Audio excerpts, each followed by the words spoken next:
Hey everybody, welcome to my channel. Thank you so much for clicking on this video. I really hope you enjoy it. So yeah, today's video is just going to be a real quick video, real quick update about what's going on with my family who came down with COVID, my surgery, and just kind of an update of where I'm at with my pregnancy and just whatever else is going on in my life. It's going to be a real quick video, which is why I'm not done up. I don't have makeup, I don't have my hair, none of that stuff. I just feel like I just want to get on here and be real with you guys, how I look every single day. Which, I mean, my hair is normally not like this. It's usually crazier, if you could believe that. But yeah, so my family, if you don't remember last time I talked to you guys, my grandpa, my grandma, my sister, my brother, and my two nieces all came down with COVID. And it was very hard for me to see my family go through that, and just to see the aches and pains and just the struggle that they're going through, especially for my grandparents. My grandma, the last time I got on here, she was in the hospital and we were praying that she would be able to come home that night. She actually came home the very next night. They sent her home with some medication, with some oxygen, and she seems to be doing good. I've talked to her a couple times. I don't really want to bug her so much because I know she's resting, and I think that's a key to recovery. So I've talked to her a couple times. She sounded a little, still a little sick, a little tired, but she sounded a lot better than when it was really, really hitting her hard. And my brother, he was blessed enough to be able to go back to work. My sister, who actually works with my husband and I at our grooming shop, she's coming back to work soon. My niece was able to return to work. Pretty much everybody's recovered, and I'm just feeling so blessed about that, because there's so many families that have gone through the pain of losing their loved one because of this virus, and it's really unfortunate and really, really sad, honestly. And it seems like it doesn't really discriminate. You could be healthy and you could pass away, but you can have tons of underlying conditions and pass away. It just doesn't seem like it discriminates when it comes to anything. So I feel like it's something that we should take serious and understand why people really are going out there wearing masks and like keeping the 6 feet apart, because maybe you just don't know, they could have lost a loved one or known somebody who lost their lives because of this virus. So I just think we need to be a little bit more mindful when it comes to respecting each other, and whether you wear a mask or not. I don't think there should be this constant argument. I see people out all the time not wearing a mask. Well, I'm wearing mine. I would never go out of my way and cause an issue with them, and I would hope they wouldn't cause an issue for me. And I think it's just all about respecting each other's boundaries. If you're not wearing a mask, that's fine. Just keep your 6 feet away from everybody. If you are wearing a mask, don't come after people who aren't. It's not okay. Just be a good example and just honestly spread love and positivity. That's really important in this time.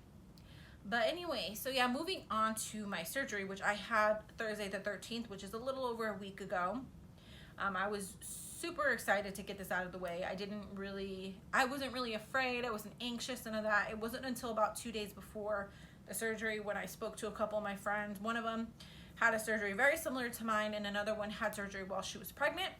Because if you don't know, I am currently pregnant right now. At the time of my surgery, I was 16 weeks, about to be 17 weeks. So I know there was some risks associated with this surgery that I was a little concerned about, but I had my faith. I prayed about it. I was honestly okay. I was honestly good. But just hearing my friends' experiences, especially the recovery process, that's what kind of made me a little bit more nervous and fearful. I'm a very outspoken person.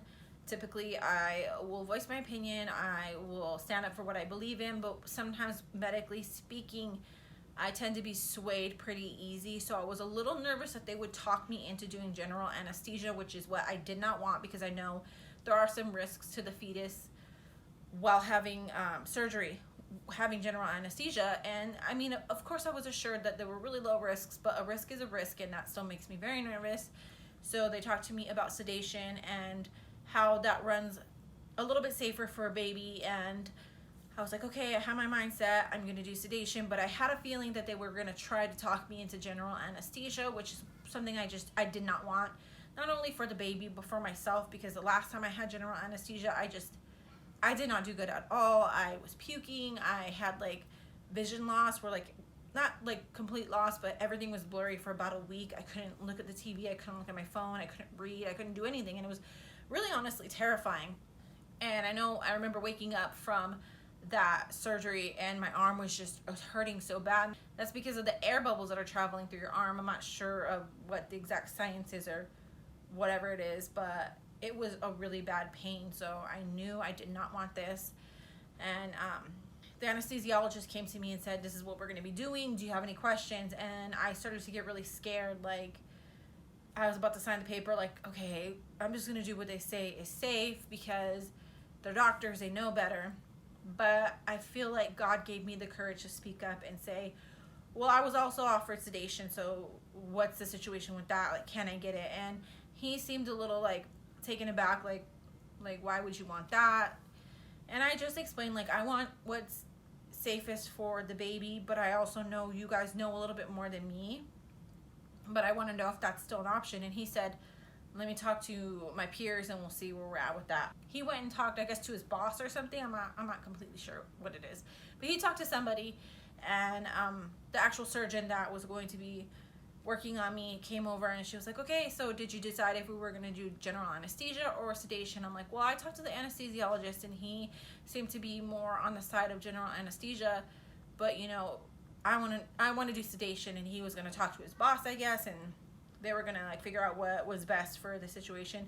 And she pretty much said, like, sedation is perfectly fine. Like, it's not a crazy, like, extensive surgery where you're going to be under for such a long amount of time. She's like, I feel very comfortable doing sedation, so that's fine. And then we started talking about where exactly my incision was going to be, whether it was going to be, there's a couple different ways that she could have done it, and I preferred the way where you can't really see a scar, but I guess that would require me to be under a little bit longer, which is where she said maybe general anesthesia would be better in that situation. But if we could just do this way, it's real quick, we can get it out, we'll be good, and we can sew you up, and that's it. The only issue we were facing was where she was going to do the incision, because I plan on breastfeeding this baby. If you haven't caught on, my surgery was actually on my breast, but she wanted to avoid a certain area where it would affect the latch and where I would get scar tissue and it would hurt when the baby would be pretty much suckling on there. So she did her best to avoid that area, which she did a really great job of doing. I'm just so glad she was there to back my decision on sedation. I know they had thrown out the fact that my baby wouldn't be viable, and it doesn't really matter. So that kind of rubbed me the wrong way, and I think that's where I started to get the courage to be like, no, you know what? Medically speaking, maybe my baby isn't viable to you guys because I'm only 16 weeks pregnant, but in the end, God has the final say, and he has the final say of whether my baby is viable or not. I'm the mom. I'm here to protect my baby. I'm here to do what I feel is best for my child, no matter what you say.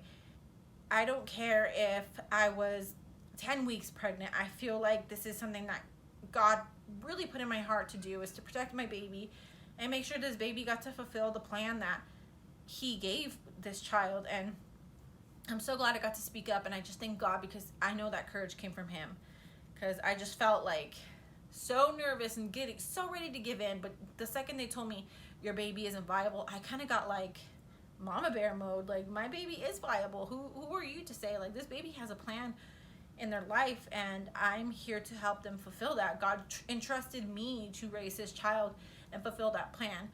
So yeah, that's pretty much what happened right before surgery. I did the sedation, which I was so glad. I guess you could say it's like a twilight, where you can wake up in the middle of surgery, you're not going to feel anything, you're not going to remember anything. But I actually do remember waking up in the middle of surgery and just coughing so much, just coughing. I remember when I started coughing, and they said, okay, let's stop real quick, let her cough, and then we'll move on, because obviously they don't want me moving around and when they're coming at me with sharp instruments and stuff. But in the end, they were able to successfully get everything out, send it to the lab. I have a follow-up on Tuesday, this coming up Tuesday. Then I guess we'll be able to find out what exactly it is, or what the next plan is, or next treatment plan. If there is further treatment, I don't think there will be. I think everything was good and dandy. I don't believe it was cancer. I do remember waking up, and the first thing I said was, what the heck was that? And when can I call my husband? And I just felt so relieved. And I'm so blessed that I didn't feel any pain. Even afterward, it wasn't a tough recovery. I felt great the very same day. There was some points where I felt a little sore, and that was because my crazy kids jump all over me, and I'm like, okay, you guys are hitting me, it hurts. And even now, if I bump it a certain way, it hurts, but everything should be all healed up and nice within 6 weeks. But right now I still feel great. I could do everything that I did before. I'm just trying my best to avoid picking up more than 10 pounds, which is what one of the restrictions is. I don't mind it. It just means I don't have to work out or anything. I can avoid that for a little bit.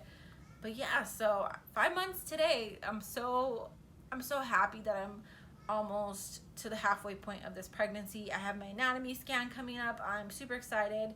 Obviously, we're not going to find out the gender, but just seeing your baby on that ultrasound is just like the ultimate feeling of happiness and joy and just love that God has entrusted you to take care of a child, like a whole entire human being. Their life is in your hands because God trusts you with that. So I just feel like it's such a blessing to see my baby on the ultrasound, and it's just so unfortunate that Kyle can't be there. Kyle's my husband, obviously, because of all the restrictions with COVID, but I know he would be there if he could. With my other pregnancies with Micah and Audrey, he was at every single appointment, every single ultrasound. He didn't miss any, except he actually did miss the last one I had with Adriana, but that's because he had to work an overnight shift, and I'm like, you know what, just go ahead and sleep. I'll take care of it. But I know he would be there no matter what. So I'm just excited to make sure and see everything's healthy. I'm excited to see little fingers and toes and little nose. I'm just, I love it. I love seeing ultrasounds. They're the best. Hopefully I don't get a peek of the gender, because I think I'm pretty good at telling what it is from the ultrasound after so many kids. Yeah, that's pretty much it for this video. Thank you guys so much for watching it. I hope that I see you on my next video. Thank you for all the love and support that you have given us. And yeah, I will see you next time. Bye. God bless.